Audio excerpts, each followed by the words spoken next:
Hey guys, what's going on? It is time for 30 books in 30 weeks, and I am adjusting again my camera as always. So, ooh, that was up close and personal. I apologize. Um, 30 books in 30 weeks. It's that time. And what's today? What is today? Today's Wednesday. Hey Pamela. Today's Wednesday. So welcome in. We are talking this week about the book The Five Love Languages by Gary Chapman. And so as you guys come in, hey Greg, as you guys come in, feel free to invite some other people into the conversation, share the video out. I'm not going to be on here a long time tonight, but I do want to, hey Mara, it's so funny, she just joins my live and she's actually sitting here in my office with me and she's just really annoying, but that's my daughter. So anyway, if you hear her giggling and snorting, that would be why. Anyway, so we're having fun. She's in here with me while I'm working, and anyway, so invite some people in to join you. We're gonna talk about it's a relatively serious topic. So while we're having fun and we're laughing and giggling, this is a serious conversation that I want to have with you guys about relationship building and living a reality-based life. So for those of you who may be just coming in for the very first time, you don't know who I am, don't know what this is about, my name is Marcy Batiste. I'm America's #1 reality-based success and recovery trainer. I'm sold out to my happiness. That is my guiding light. That's my beacon. That's my deciding factor for everything. How does it affect my happiness? And to that point, I live life on Mars, and I do things that move me, that soothe me, that feed my soul. And one of those things is to be the spark that ignites the light for someone else to discover and embrace their star power. And in doing so, I'm blessed to be able to have amazing clients, work with people that I really, really, truly love and enjoy and appreciate. What's going on, Ty? How are you, honey? So today, and then 30 Books in 30 Weeks is a personal development journey that we started. What's up, David? We started last year in, the end of October. So we're going on almost 8 months of these videos and different takeaways, different ahas. If you've missed any of them, they're all on my YouTube channel. The link is in up, I don't know where, up, down, whatever, on here, in the title of the video. So tonight I titled this video, I don't remember what I titled this video, but I know it said something about shut up and listen. I think it says shut up and listen. Maybe it says shut up for a while. I don't remember, but basically shut up was the point.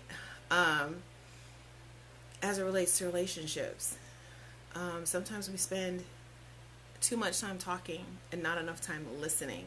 And so I was sharing with you guys the last couple days. We started this book on Monday, and I was sharing with you guys that my love language, I'm tied between two. One is quality time, and the other one is words of affirmation, which plays real well in the sandbox because communication is important to me. And it took me a long time to understand that. It took me a long time to realize and be able to establish a boundary that requires communication in people who I'm in relation with. So I was thinking, I was reading in the book, and it said that the average person only listens for 17 seconds, which means I don't know how many minutes we're into this video, but y'all already stopped listening to me a long time ago. Okay? So when you're in a conversation with someone, especially one of the series I did was on crucial conversations, right? And I was talking during crucial conversations about how you have to stay engaged in the topic. You have to keep the topic centered on what you came to discuss. But what happens a lot of times in sensitive conversations, difficult, crucial conversations, is that we're busy trying to either defend our position, explain ourselves, or compete with the other person. And so if you only have 17 seconds where the person is genuinely listening to you, you have to make your conversations count. You have to make that conversation connect with them. Once they're connected and engaged and committed to the conversation, you have a better chance of getting your point across, and vice versa. So oftentimes what we think when we're having these serious conversations, these crucial conversations, these difficult conversations, is that we can just talk our way through it. We can just talk and talk and talk. And You can't. Sometimes you gotta just shut up. Listen. People will tell you everything you need to know if you just shut up. Stop talking. That's it. Hey, Joy. Like, literally stop talking. And so what happens, I was talking with a client earlier this morning. We were talking about this subject, actually. And I was sharing with her that one of the techniques that I have to kind of keep myself calm and be able to set communication boundaries is that I'll just stop talking. So if I feel like a conversation is going someplace that's going to violate a boundary, or it's going to be offensive, or it's going to enter a danger zone, I just stop talking. I feel myself, like you can feel yourself getting pissed off. You can feel yourself, heart starts racing. You might perspire a little bit. You know it's coming. You can feel yourself getting agitated. You can feel yourself. What's going on, Joy? That's a crucial conversation queen right there, Miss Joy Bretts. But you can feel it all working up and welling up inside of you. When you feel that in the conversation, that's your cue to shut up. It's not your cue to talk more. It's not your cue to raise your voice. It's not your cue to call people out of their names. Shut up. And when you feel someone coming at you some kind of way, shut up. Because I guarantee you, anything you have to say is not going to dissuade them from saying whatever the hell is on their mind in the first place. They're going to go with it. They're going to say what they have to say and feel like they can shove their opinion down your throat and they can force you to listen, but they can't. But you have to control you enough to say, I have to remain engaged. Let me just shut up and listen for a while. Let me listen. Because somewhere in the anger, the resentment, the negativity, whatever the case may be, the real issue is hiding somewhere in there. And you get to decide how deep you want to dive to go find it. Some relationships are worth diving, and some relationships are like, got to cut it. It's time to go. We're done. We're done here. Like I was sharing with my client this morning. You call me out of my name, we're pretty much done. To me, there's not a whole lot that you can take back once you go there. And so I know that about myself. So if you really want to take it there, you really want to, you've probably just ended our friendship, our business relationship, our intimate relationship, however we're in relation with one another. If you want to go there with me, you probably just ended it. 99.9% of the time, you ended it. But I don't have a problem to just shut up and listen. And I don't have a problem letting you talk. And I don't even have a problem letting you take it there. Because if that's where you want to go, I want you to go there.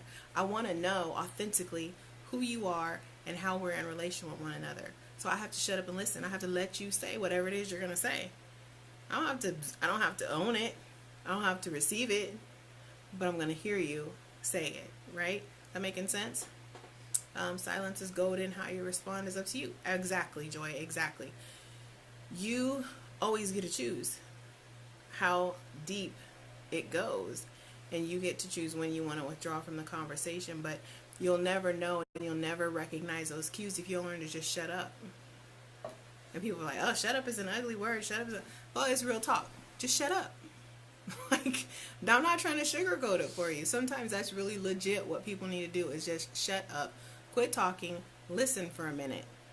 And this isn't about, people oftentimes think, well, I'm not going to just let somebody talk to me crazy. I'm not going to just let somebody walk all over me. What's going on, Jay? Hey, Verna. I'm not going to let. That's your perception. You're perceiving by you being quiet that you're letting them walk all over you. If you alter that perception and say, you know what, this is how I'm going to choose to manage conversations. This is how I'm going to choose to teach people to be in relationship with me in a different way. This is how I'm going to teach people how to communicate with me. So now I'm not letting you talk to me any kind of way. I'm choosing how I'm going to engage with you. And quiet as it's kept, if they're going to call you out your name, I would rather you do it in my face. I would much rather you do it. Don't take it to the street. It doesn't. That serves no purpose out there. Bring it here. Bring it to me. Let's talk about it. Let me listen to what you have to say. And if I don't like the direction, then I have an opportunity to kind of redirect the conversation. I have an opportunity to take a deeper dive. I have an opportunity to exit. But guess what? In all of those examples, although I'm not saying a word, I'm letting you talk, I'm in control. And I know there's an old church saying, and y'all know I always say all the time, I'm not a theologian, I'm not a theologian. What is it they say? Oh my gosh, I used to hear my grandma say it all the time. Something about letting you be the head because I'm going to be the neck, right? So the head's got your voice. The head's got all the expression, right? Guess what turns the head? Guess what controls which direction you go?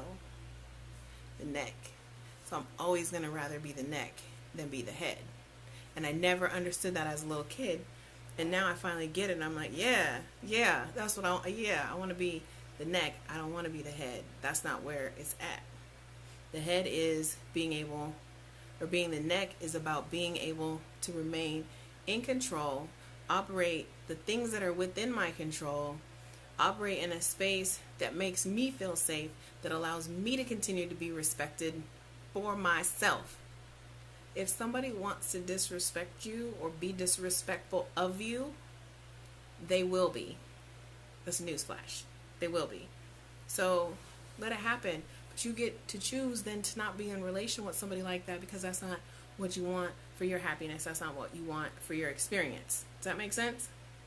So remember, 17 seconds is on average how long people listen before they're prepared to respond. When you understand that, you keep that in your mind when you're having these conversations, when you're having these crucial conversations with people, then it will help you understand. Sometimes you're like, have you ever had a conversation with somebody and you're literally like, did you not hear a freaking word I said?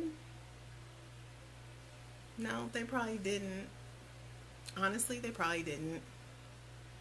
But then that's information that you need to have.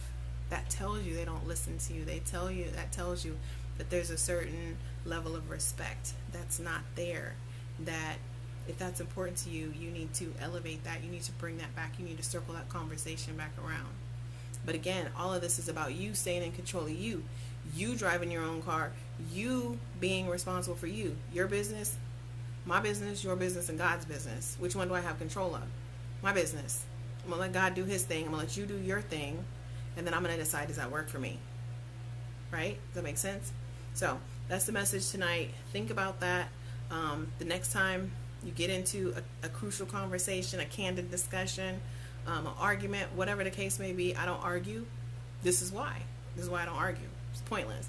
So I redirect conversations. That's what I do.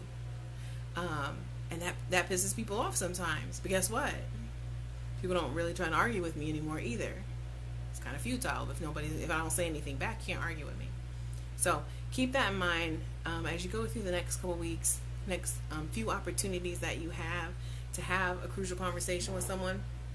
As those opportunities come up, think about how you are going to engage. Think about what you want that relationship to look like for yourself on the go forward. Because you get to control it. But you don't have to be talking the whole damn time. Shut up for a little while and listen. You can control so much more and have so much more data, so much more information, so much more ammunition if you just shut up. Shut up. Stop talking. So that's my message for tonight.